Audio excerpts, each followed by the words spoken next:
नमस्कार दोस्तों, welcome back to इंसेसिव ठाकुर। दोस्तों, अभी रिसेंट में 22 से 24 मई को जम्मू कश्मीर के श्रीनगर में G20 समिट हुई। G20 समिट क्या है?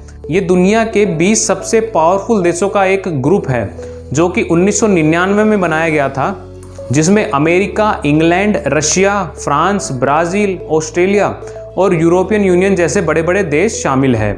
तो इनका काम क्या है कि ये हर साल मीटिंग करते हैं जिसमें ये डिस्कस करते हैं health issues, financial issues, environment, climate change जैसे मेजर इश्यूज़ पर ये डिस्कस करते हैं। और हर साल इनका जो अध्यक्ष है वो रोटेट होता रहता है, यानी इन्हीं में से किसी को अध्यक्ष बना दिया जाता है। तो 1 दिसंबर 2022 को इंडिया को इसका अध्यक्ष बना दिया गया, यानी कि अब 2023 में जितनी भी मीटिंग्स होंगी वो इंडिया में ही होगी।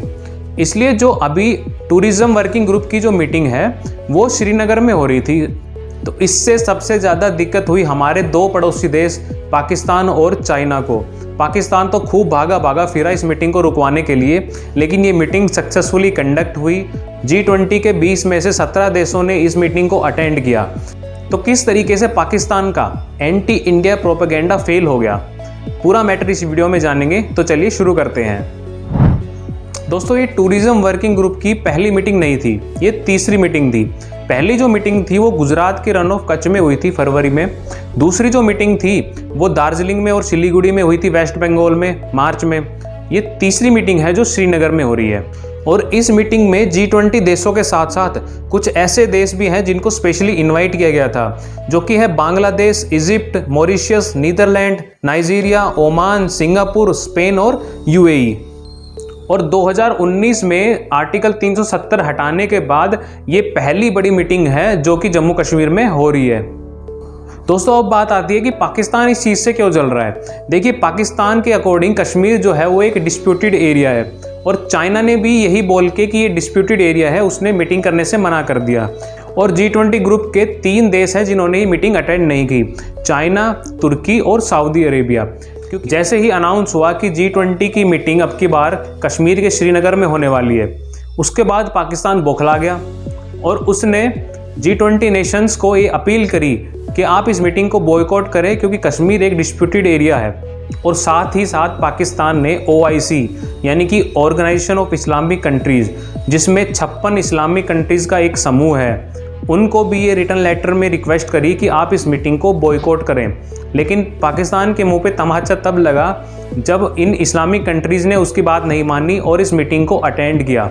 G20 में जो सिर्फ 2 इस्लामिक कंट्रीज़ हैं, तुर्की और सऊदी अरेबिया, इन दो ने वो मीटिंग अटेंड नहीं की। बाकी जितने जो स्पेशल इन्वाइटी थे, बांग्लादेश, नाइजीरिया, ओमान, UAE, उन्होंने भी अटेंड की। और जो G20 में ऑलरेडी मेंबर हैं इस्लामिक कंट्रीज़, उन्होंने भी अटेंड करी। और हमारे जो यूनियन मिनिस्टर हैं जितेंद्र सिंह, उन्होंने भी बोल दिया कि ये चाइना का लॉस है, हमारा कोई लॉस नहीं है, और ना इस चीज़ से कोई फ़र्क पड़ता है कि चाइना इस चीज़ को अटेंड करे ना करे। अब बात आती है पाकिस्तान की। देखिए, पाकिस्तान ना तो G20 का मेंबर है, फिर भी वो इतना उछल रहा है। देखिए भैया, आपके लोगों के पास ना तो आटा है ना दाल है, खाने की इतनी दिक्कत हो रही है, तो आप खाने पीने की चीज़ों की व्यवस्था कीजिए। कहाँ मीटिंग हो रही है, कहाँ करनी है, कैसे करनी है, वो हमारा काम है। ये मैं नहीं कह रहा हूँ, ये जम्मू कश्मीर के जो लेफ्टिनेंट गवर्नर हैं मनोज सिन्हा जी कह रहे हैं। देखिए वीडियो में। मुझे लगता है कि हमारे पड़ोसी देश को अपने लोगों के खाने पीने का इंतजाम करना चाहिए, जरूरी चीज़ों का इंतजाम करना चाहिए। नागरिक सुविधाएं वहाँ बहाल हों, ये आवश्यक है। भारत इन सब चीज़ों को पीछे छोड़कर बहुत आगे आ गया है, और मुझे लगता है कि G20 की प्रेसिडेंसी हमारे लिए गर्व का विषय है। और यूनाइटेड नेशंस के ढेर सारे प्रतिनिधि आज यहाँ मौजूद हैं, वो इस बात को दर्शाता है कि पूरी दुनिया चाहती है कि भारत इस तरह के आयोजन करे। अब पाकिस्तान के जो फॉरेन मिनिस्टर हैं बिलावल भुट्टो, वो पाकिस्तान ऑक्युपाइड कश्मीर के मुजफ्फराबाद सिटी में गए। वहाँ पर 3 दिन तक उन्होंने प्रोटेस्ट किया कि ये इलीगल है, इंटरनेशनल लॉ का वॉयलेशन है, आप कैसे कर सकते हैं कश्मीर में मीटिंग। अरे भाई, इन्होंने इस मैटर को इतना उछाल दिया। देखिए, ये जो मीटिंग थी ये नॉर्मल टूरिज्म वर्किंग ग्रुप की मीटिंग थी।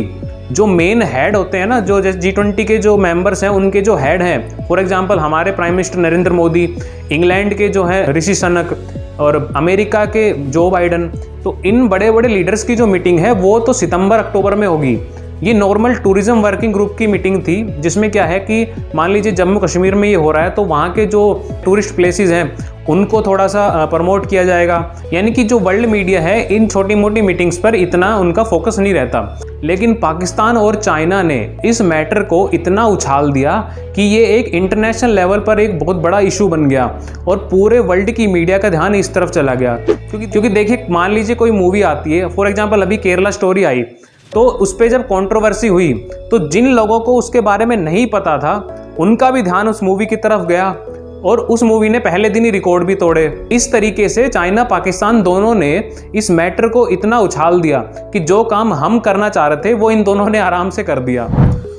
और अभी इंडिया टीवी की एक रिपोर्ट के हिसाब से अभी 26/11 जैसा एक अटैक प्लान कर रहे थे। श्रीनगर के पास एक गुलमर्ग जो जगह है वहाँ पर अटैक प्लान किया जा रहा था। वहाँ एक होटल में एक बंदे को पकड़ा है जो कि ISI से लिंक था। तो इस तरीके की हरकतों को रोकने के लिए हमारी आर्मी ने पहले इंतजाम कर रखा था। वहाँ पर फुल सिक्योरिटी है, वहाँ पे नेवी के मार्कोस तैनात हैं, कमांडोज, पैरा कमांडोज तैनात हैं। तो देखिए, ऐसा नहीं है कि वहाँ पर जो डेलीगेट्स आए उनको ले जाकर सीधा होटल में बैठा दिया और आप बाहर ही नहीं निकलोगे, ऐसा नहीं है। वहाँ पर लोगों को कड़ी सुरक्षा के बीच जो फेमस टूरिस्ट प्लेसेस हैं वहाँ पर घुमाया गया, डल लेक में घुमाया गया, मार्केट वगैरह दिखाए गए। और देखिए, मेरा ये मानना है कि इससे दुनिया के पास एक मैसेज आता है कि मीटिंग हुई इंडिया के कश्मीर में, यानी कि इंडिया में कश्मीर है, ये माइंड में एक बात जाती है लोगों के। तो दोस्तों, अब बात आती है कि कश्मीर में G20 मीटिंग कराने के क्या फ़ायदे हैं। देखिए, सबसे बड़ा फ़ायदा तो मैंने आपको बताया कि लोगों तक एक ये मैसेज आता है कि G20 की मीटिंग हुई, कहाँ हुई? इंडिया के कश्मीर में। और लगभग 20 में से 17 बड़े देशों ने वहाँ पर मीटिंग अटेंड की। यानी कि उन 17 देशों को इस चीज़ से कोई दिक्कत नहीं है, वो ये चीज़ मानते हैं, एग्री करते हैं कि कश्मीर इंडिया का एक अभिन्न अंग है। दूसरा सबसे बड़ा फ़ायदा ये है कि टूरिज़्म इंडस्ट्री को एक बूस्ट मिलेगा, क्योंकि ये जो मीटिंग है वो शेर कश्मीर इंटरनेशनल कॉन्फ्रेंस सेंटर में हुई, जो कि श्रीनगर की फेमस डल लेक है उसके किनारे स्थित है। तो वहाँ के जो टूरिस्ट प्लेसेस हैं, साथ ही साथ ट्रेड सेक्टर जो है उनको मीडिया का कवरेज मिलता है। और इससे क्या होता है कि वहाँ का टूरिज्म सेक्टर बूस्ट होता है, क्योंकि टूरिज्म सेक्टर जो है वो जम्मू कश्मीर की बैकबोन है। साथ ही साथ अगर टूरिज्म बढ़ेगा तो वहाँ के जो लोकल लोग हैं उनके बिजनेसेस अप होंगे और होटल्स, रेस्टोरेंट और रिक्शा वगैरह काम करने वाले लोगों की आय बढ़ेगी। और देखिए, मेरा ये मानना है कि पाकिस्तान और चाइना ने बहुत अच्छा किया कि इस मैटर को उछाल दिया, क्योंकि जो काम हम नहीं कर पाते वो इन दोनों ने कर दिया, पूरी दुनिया का ध्यान इस तरफ कर दिया। तो चलिए मिलते हैं फिर अगली वीडियो में। अगर आपको ये वीडियो अच्छी लगी हो तो ज़्यादा से ज़्यादा लोगों तक शेयर करिए। और कुछ लोग बेचारे भोले हैं तो उनको मैं बता दूं, नीचे वाइट कलर का एक सब्सक्राइब बटन है, उसको क्लिक कर लीजिए ताकि जितनी भी वीडियोस मैं आगे डालूं तो वो आपके पास पहुंच जाए। साथ ही साथ बेल आइकन को दबा लीजिए ताकि नोटिफिकेशन भी आप तक पहुंच जाए। जय हिंद।